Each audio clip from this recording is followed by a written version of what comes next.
What is God's moral law? Well, God's moral law serves as a principle or as a guide. It teaches us or it shows us on what is right and what is wrong. You know, God's law is like a manufacturer's handbook or manual showing how human beings should act according to their nature. You know, there are consequences to each action. People will experience brokenness or disintegration if they violate on how God has made them. Breaking God's law is like running into the wall or jumping into a plane without any parachute. Unless individuals pursue an intimate relationship with God and with other people and come to know and employ their gifts, and they will not experience wholeness. If we either neglect or violate our nature, we will experience brokenness. You know, God's law is meant to help people avoid making mistakes, not to hurt them. It is intended to show the way to life and joy, not just to restrict.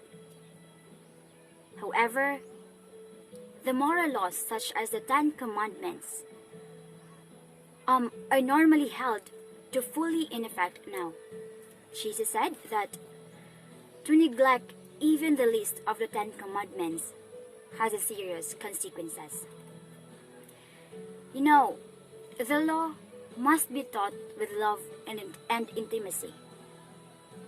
If one teaches the law without love, without grace, and without truth of the gospel, they should be strongly warned.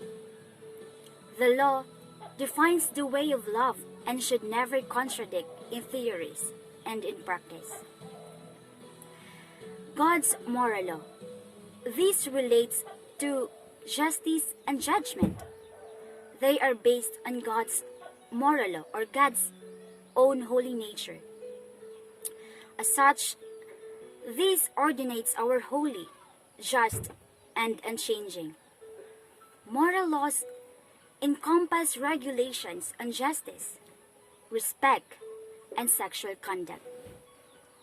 All people will be held accountable to these laws. 1 Corinthians 6 verses 9 to 11, which is in the New Testament, it deals with the God's moral law, and it states that the unrighteous man should not inherit the kingdom of God. This includes the drunkards, the revilers, the fornicators, the idolaters. But the good news is in the verse 11. We can be sanctified and justified.